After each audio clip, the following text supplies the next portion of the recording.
The credits roll on the final episode, and you are immediately hit with the emptiness of a finished high society drama binge. This puts you squarely in the Bridgerton void. You need a new obsession, but the risk is high. Committing 30 hours to a recommended period piece only to realize by episode 4 that it has a painfully slow pace is a massive waste of your streaming time. Streaming algorithms falsely group all corseted shows together. To fix this, we use the aesthetic quadrant. This chart shows the true landscape of historical dramas. The horizontal axis measures a show's relationship with facts, spanning from strict historical accuracy to full modern reimagining. The vertical axis maps the tone. At the top, you have cozy and lighthearted comedy, dropping down to heavy, high-stakes drama at the bottom. Avoiding viewers' remorse requires you to ignore the algorithm entirely. You have to map your specific psychological viewing profile to one of the 4 distinct historical genres on this grid. We start with the modern rebel. This viewer profile describes someone who lacks the patience for traditional, stuffy period pieces. They want fast dialogue and aggressive pacing. For example, The Buccaneers fulfills this profile perfectly. It throws 5 loud, wealthy American girls into conservative British high society, forcing a direct clash between modern IT girl attitudes and strict 19th century etiquette. My Lady Jane takes extreme narrative liberties to hit the same notes. The show takes the actual history of Lady Jane Grey, who reigned for only 9 days, and injects a comedic, high-stakes fantasy twist, abandoning tragedy for pure action. Even classic literature gets this treatment. Modern showrunners took Jane Austen's final, unfinished novel, Sanditon, and infused its rising coastal resort setting with a fresh sea. Choosing these shows requires a mandatory trade-off. You completely sacrifice historical subtlety and realism in exchange for that aggressive, modern pacing. If you crave complex hierarchies and societal maneuvering, you fit the social strategist profile. Shows like Belgravia map out the rigid, secretive ecosystem of 19th century London high society, where upper-crust families navigate a complex web of betrayals starting on the eve of the Battle of Waterloo. Across the Atlantic, the Gilded Age pits an established aristocracy against ruthless industrial new money fortunes battling for dominance in late 19th century New York. Downton Abbey represents the gold standard for these social tapestries. The hierarchy is so tightly wound that a minor kitchen scandal among the staff inevitably triggers a massive social crisis for the aristocrats upstairs. Investing in deep social strategy requires immense viewer patience. The narrative payoff is a very slow burn built entirely on subtle power shifts. Next up, the aesthetic escapist is a viewer who prioritizes pure visual opulence and atmosphere above all plot mechanics.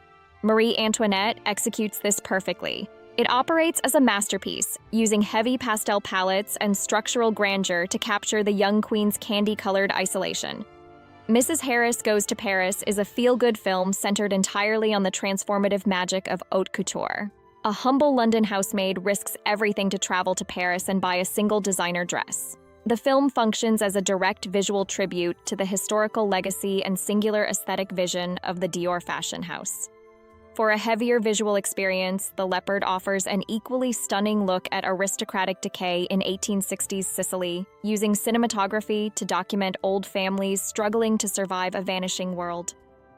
Prioritizing pure visual masterpieces forces a choice. You either accept much lower narrative stakes or you must confront heavy melancholic themes. The romantics want sweeping, high-stakes emotional arcs directly tied to royal bloodlines. Queen Charlotte baits viewers with a palace fairy tale about a young queen married off to King George III before pivoting sharply into a heavy exploration of mental health and royal duty. The White Princess showcases the brutal political intrigue of the 15th century Tudor dynasty, blending cold political warfare with intense personal drama. Choosing direct royal lineage narratives means sacrificing cozy escapism. You trade a light-hearted binge for intense personal tragedy and unforgiving historical realities. This decision matrix maps your cravings. For modern laughs and fast pacing, follow the path to the Buccaneers. For complex, slow-burn strategy, route to the Gilded Age. Pure visual opulence leads to Marie Antoinette, while heavy emotional duty takes you to Queen Charlotte. Abandoning generic algorithm recommendations for this tailored viewing strategy guarantees a high return on the hours you invest in your next binge. So, you just finished the latest season of Bridgerton, and now you're staring at your screen feeling that familiar emptiness, right? What on earth can possibly replace those decadent balls, the jaw-dropping fashion, and all that delicious high society drama? Well, don't you worry because I've got you. We are on a mission today to find your next obsession. Oh yeah, it's a feeling every single fan knows. The credits roll, the music fades, and that post-series depression just hits you. What are you supposed to do now? How do you fill that perfectly tailored, scandal-filled hole in your life? Well, you're in exactly the right place because we're about to answer that question. Okay, so to make this super easy for you, we've broken this down into what you loved most about Bridgerton. We're going to cover classic British society, royalty and power, fashion and ambition, and even some fun modern twists. Think of me as your personal matchmaker, but for period dramas. All right, first up, the Bridgerton void. Let's just acknowledge it. That feeling when a great show ends. But the good news is, the magic you're missing is definitely out there. You just need to know where to look, and that's what we're here for. You know that feeling? Endlessly scrolling through streaming services, just hoping something will pop out at you? Yeah, we're not doing that today. We've put together a list just for you, based on exactly what you loved. Did you live for Lady Danbury's epic takedowns? Were you obsessed with Queen Charlotte's power moves? Or was it all about the fashion for you? No matter what your Bridgerton flavor is, we've got a show that's gonna hit the spot. Okay, let's start with the classics. If what you adored most was the razor-sharp dialogue, all that social climbing and scheming, and the juicy scandals of the taunt, then you are going to feel right at home with these classic British society dramas. All right, first on the list, Sanditon.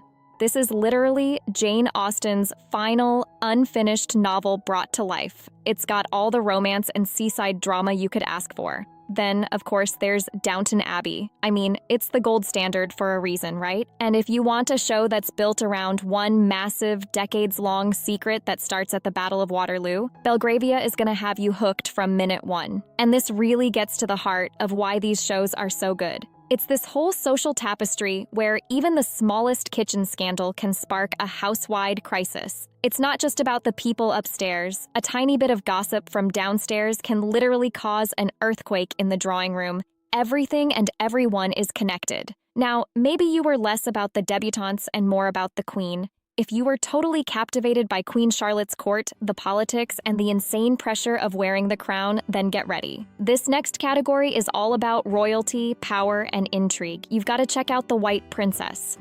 It's all about the end of the War of the Roses, where a marriage that's supposed to bring peace, well, let's just say it does the opposite. And obviously, Queen Charlotte is essential viewing. It adds so much heartbreaking depth to her story. But then, for something totally different but still amazing, you have The Leopard. It's about an Italian aristocratic family desperately trying to hang on to their power as the world just completely changes around them.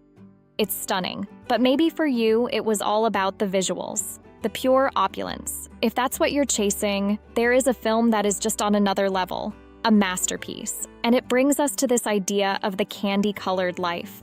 This term was basically invented to describe Sofia Coppola's Marie Antoinette. And trust me, this is not just a movie. It's an experience, a total visual feast. It just drops you right into the lonely, dreamlike, incredibly stylish world of the young queen. Think pastel colors everywhere, mountains of cake, and gowns that are literally works of art. Okay, let's switch gears and talk about ambition.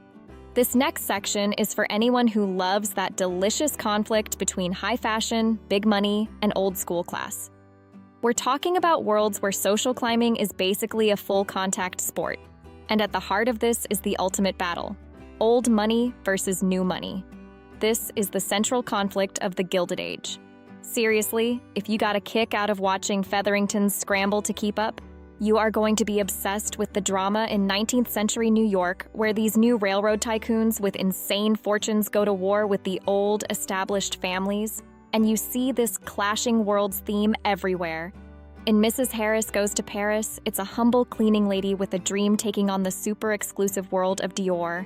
In the Gilded Age, like we said, it's new industrial money versus the old money establishment. And then you have the Buccaneers, which is about these loud, fun American girls who completely crash the stuffy, traditional British aristocracy. They're all about the underdogs shaking things up. All right, for our last category, we are basically throwing the history books out the window. This is for those of you who loved that Bridgerton wasn't afraid to be modern. If you're ready for shows that don't just show you the past, but completely reinvent it, this is for you. And this quote says it all. A radical, comedic reimagining of the life of Lady Jane Grey. If you hear that name and only think of the tragic 9-day queen, get ready. Because My Lady Jane takes that sad little story and turns it into a hilarious, action-packed, fantastical adventure. It's wild. Yeah. What's so cool about this show is that it gives a queen who reigned for only 9 days a completely different story. One that's full of high-stakes twists and fantasy and is anything but tragic. It just flips the entire script and makes it fun and exciting. So there you have it, your brand new watch list. Let's recap real quick. If you're looking for classic wit, you're going to dive into classic British society. If you need high-stakes drama, go for royalty, power, and intrigue. For all that dazzling fashion and social climbing, it's fashion, fortune, and ambition. And if you just want a fun escape, a modern twist on history is calling your name. So the only question left is, which world are you jumping into first? Are you heading for the drama of the British aristocracy or the high-stakes power plays of a royal court? Let me know in the comments. Thanks so much for watching and happy binging.